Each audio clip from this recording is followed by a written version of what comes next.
Hey friends, Jonathan Neal Fitness here, and we're a little bit late getting to this week's Myofascial Mondays due to the holiday, but I promise this one will be worth it, because the muscle that we're going to attack, or really the area that we're going to get into today, is going to be an area that is commonly tight. It's up here in the Pectoralis Major.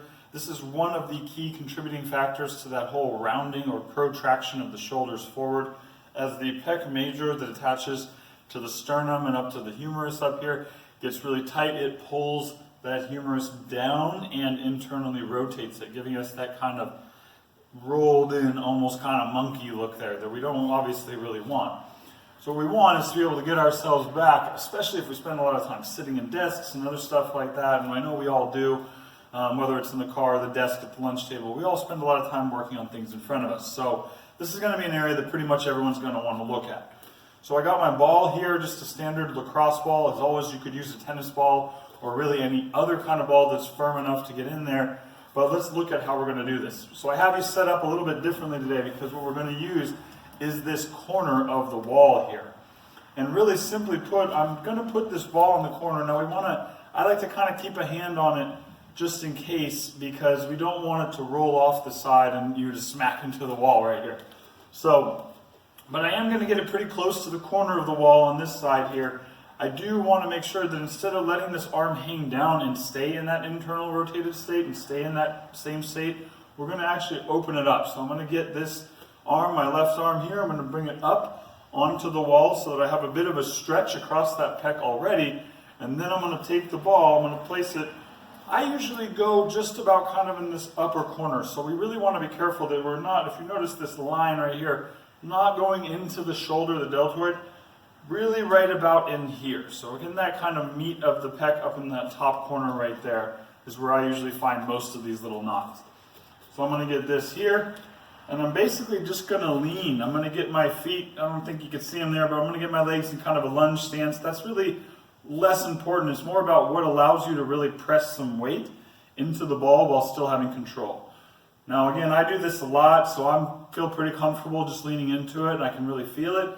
But again, you may want to use that opposite hand to kind of hold the ball in place as you explore around, just to be careful again that you don't slip off the edge there and hit into the wall. So I'm going to get my ball in there, I'm going to look around. Sometimes it's a little bit more on that inner edge of the pec in here, sometimes it's a little bit more in the meat. Just like everything, I'm kind of looking around until I find that good spot, until I find that spot that registers. I feel that little bit of pain. Obviously, we're not looking for any, as always, not looking for any kind of sharp pain. We're not looking for like a knife cut. I'm just looking for that kind of dull, almost toothache pain. And then I just hang out on there. I got a nice little spot here, so I'm just going to hang out there. And again, it might take anywhere from a minute to two, maybe even a little bit longer for you to actually feel that release. But we are just waiting and waiting and waiting on that spot until we actually feel it significantly go down in pain. You might actually feel a little bit of release. You might feel a little bit of hydration to that area, like it's getting a little bit more damp, like there's some hydration coming into that tissue. And that's kind of what we want. But the main indicator is always is that, and there it goes on me, we start to feel that reduction. Like it felt really tender when I got on there, and now it feels pretty good. I can kind of roll around a little bit on that spot without any pain. So that's how I like to approach the pec major with this myofascial release. Again, I highly recommend this for everyone, especially if you go to the gym a lot, and especially if you're one of these guys that does a lot of bench press and a lot of chest press, and you're doing chest, really tends to tighten up and round those shoulders forward. But even if you're not that person, again, if you just work at an office or you do something that requires you to sit, and especially with keyboards, that tends to lock us into that protracted state of the shoulders, and we want to get ourselves out of that so we can get that healthy posture, get that sternum up, get those ribs open, be able to take that deeper breath. And this little technique here is going to help you down that road.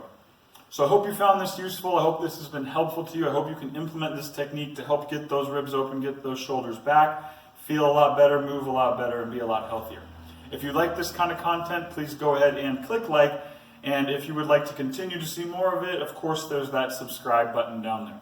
But other than that, this has been Jonathan Neal Fitness.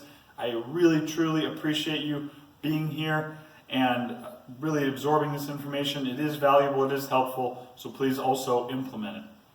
Take care, have a wonderful day, and I'll see you all next time.